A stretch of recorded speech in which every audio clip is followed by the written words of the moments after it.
The South African Human Rights Commission is probing the circumstances that led to the death of a 15-year-old boy in Soweto. It's alleged a teacher had mocked him about his sexuality in front of a full classroom, which is then believed to have led to the pupil taking his own life. Let's talk about this with Advocate Gaum, who's a commissioner with the South African Human Rights Commission. A very good afternoon to you, sir. Welcome to the program. Let's begin with the basics, the scope of your investigation and what you would be looking to determine. Yes, obviously we will attempt to determine what exactly happened here and whether the mocking of the learner by the student teacher, that is the allegation, is there a relationship between that and the death of the learner. So we're looking at the human rights violations, alleged human rights violations, unfair discrimination on the basis of sexual orientation, human dignity issues, the right to a basic education that is at stake here as well, and then also the best interests of the child. It is a great shock to the South African Commission, South African Human Rights Commission, what has happened here. This should not happen in our schools.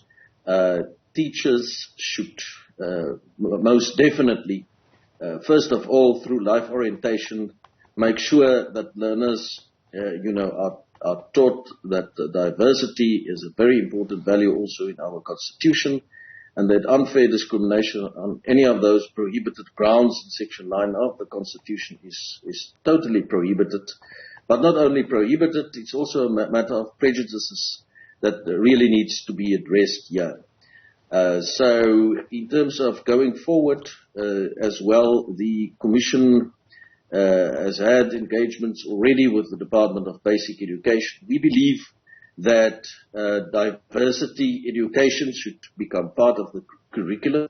And we also believe that all learners and teachers and parents, that there should be some diversity and sensitivity training taking place in all our schools, and therefore we're working with the Department of Basic Education to develop a program in this regard that can be rolled out in all schools.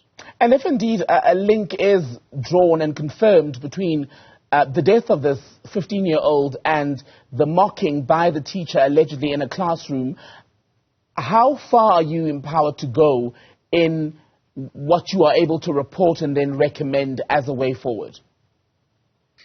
Yes, we don't only issue recommendations, also directives. Mm-hmm. So most certainly there will be certain directives flowing from this pertaining to the particular school in question, as well as the Department of Basic Education in Gauteng. We understand that research also indicates, and I think Out has referred to that teachers that teach life orientation sometimes tend to skip the chapters that deal with sexuality and sexual orientation and so on. So certainly we'll also look into that aspect, but it is quite clear that there is still too much intolerance pertaining to diversity and a lack of appreciation that diversity is a virtue, and our Constitution speaks of unity in diversity. That we are different in many respects, but we should use that as a strength and not look down on anyone that is different to us. And I think a lot more needs to be done in the education system pertaining to those particular issues. Hence our engagement with the National Department of Basic Education in this regard. This should not happen anymore in modern-day South Africa. It is completely unacceptable, completely unconstitutional, and indicates certain prejudices even among student teachers, allegedly in this case, that should have been addressed long ago, and even at university level as well. And therefore we're also pushing very strongly for a diversity and sensitivity program to be implemented in universities, and for a human rights module that should be implemented at all universities for first-year students, they should complete this module. It should be compulsory during their first years. But how... During their first year. Are those sort of programs really effective, though? Because there have been instances where people do attend diversity training in the workplace, at school, etc., but do it only to tick the box and make sure that whatever uncomfortable situation had been brought forward is basically, they're able basically to move on from that. I think the current problem is, when a crisis emanates from a particular school, then, there are diversity and sensitivity program and so on that's implemented in that school. It should be universal, compulsory, and across the board. And that's what we are advocating and working towards achieving with the other stakeholders, such as the Department of Basic Education, but also universities. Because if the allegation is correct that this has been a student teacher, then obviously this is a student that receives, that is linked to a particular university. And it is really concerning that these kinds of intolerance and prejudice matters haven't been addressed also at that level at the university. And if what has been said about the circumstances around Tiro Maolusi's death is true, it would be made more cruel by allegations that he had sought help, intervention from some of the other teachers at the school in Soweto, but no one intervened. No, absolutely. So all those allegations we'll have to look into. We have to see what exactly went wrong here.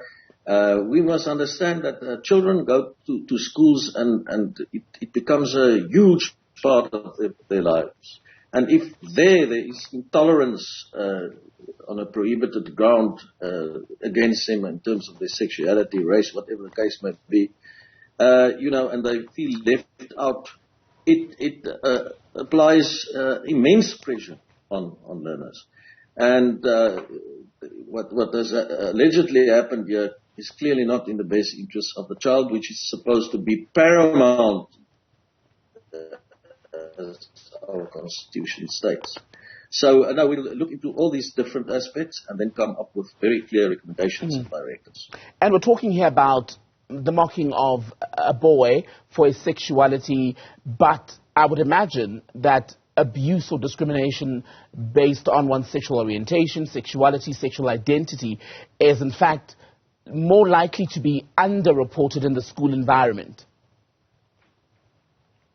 Yes, no, I think you're absolutely right there. And therefore, I also want to make use of this opportunity to call on parents and learners to really come forward, to come to the Commission and to lay a complaint, when this kind of thing happens, so that we can intervene